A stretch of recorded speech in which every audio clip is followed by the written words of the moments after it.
All right, Shalom. All praises to Yahweh Bahashem, Yahushai Bahashem, Rakak Wadash. This is part two. I mean, I just finished the other one. The audio cut out for some reason, whatever the case may be. So I believe I was about to read this whole thing, and then, oh yeah, I was gonna give a shout out to that brother that I got the precept from. His name is Stay Focused Soldier 5 of Apostles Aramlab's page. This page is called GMS Infodoc Channel 12.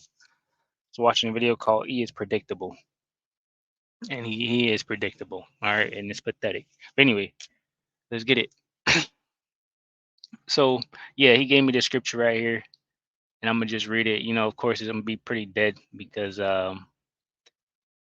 this is the second time with me saying it. You know, the first time was more just in the spirit. The words came to me, you know what I mean? I flowed, but hey, we're gonna bring it out because it was pretty interesting. It says, when thou wilt do good, this is Ecclesiastes chapter 12, verse 1. It says, when thou wilt do good, know to whom thou does it, so shalt thou be thankful. I don't even think I started right here. I started at 10. So just go back to 10. Ecclesiastes 12:10. It says, never trust thine enemy, for like as iron rusted, so is his wickedness. Though he humble himself and go crouching, yet take good heed and beware of him, and thou shalt be unto him as if thou hast wiped a looking glass. Excuse me. And thou shalt know that his rust have not been altogether wiped away, you know, because this man's going to be wicked forever. Set him not by thee, lest when he had overthrown thee, he stand up in thy place. Neither let him sit at thy right hand, lest he seek to take thy seat. And thou at the last remember my words and be pricked therewith. And actually, this scripture is like, well, you know, just you basically can't trust the wicked. You know what I mean? Because we know Israel is a speckled bird. You know, so we wear all shades. So you can't even look like at someone that looks like an Edomite and be like, oh yeah, that's definitely Edomite because you don't know. So I was gonna say the part in the movie in the show Leave Behind, the lady or the girl, this one right here, she was like something about, "Oh, we're gonna trust these white people, this, that, and the third."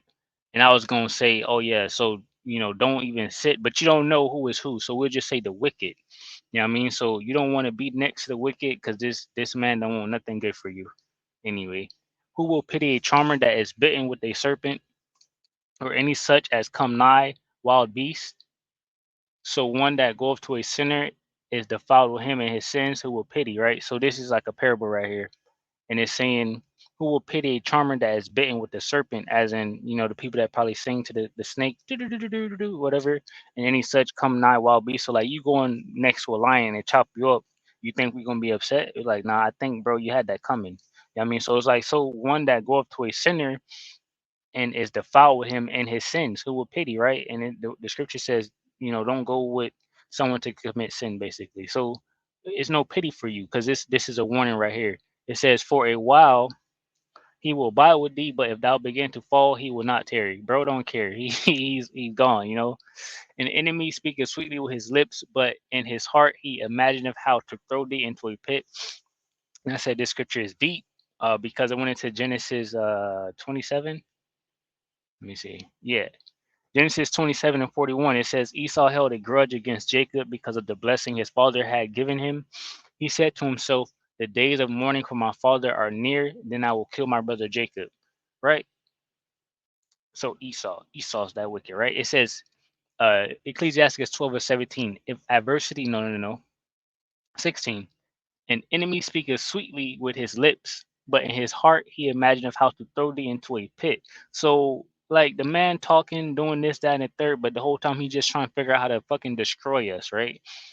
And in the movie, you can see that, you know. I forgot what I said and what I didn't say, but you know, the enemy speaketh sweetly with his lips, but in his heart he imagineth how to throw thee into a pit.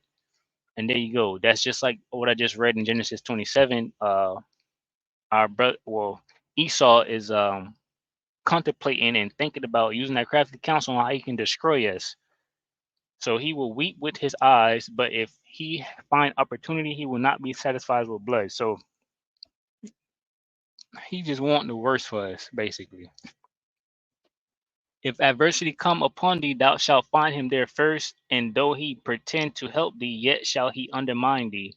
And that was, like I said, I got that scripture from the brothers off the comments board, and it was a good scripture. It made me want to read up until 10, basically. So, and what I said about this was what I thought about when I read this scripture was a little minute ago. I don't know if you guys remember. Maybe you can look it up. I tried to look it up. I can't find it. I don't know. I ain't looked that hard, but I'm just explaining. Basically, I guess it was Turkey. Because I remember the elder brother Yashawamba talking about this. I believe it was Turkey, and Turkey got hit with some like earthquakes, and it was like earthquakes was like man made or something like it was just like a shaking. It was crazy. It was like all in one, direct location. And then I guess USA had pulled up and was like, "Yo, oh my gosh, you need like aid or something like that." And then and so many words or less or whatever they said the scripture right here. They say if adversity come upon thee, thou shalt find him there first. So USA was the first people to say, "Hey, you good? You need help?" And it says, they pretend to help whatever. And then Turkey was like, "Nah."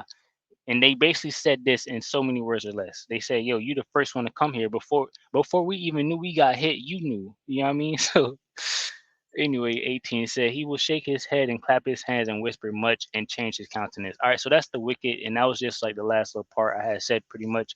And I'm gonna just throw that in there in another video.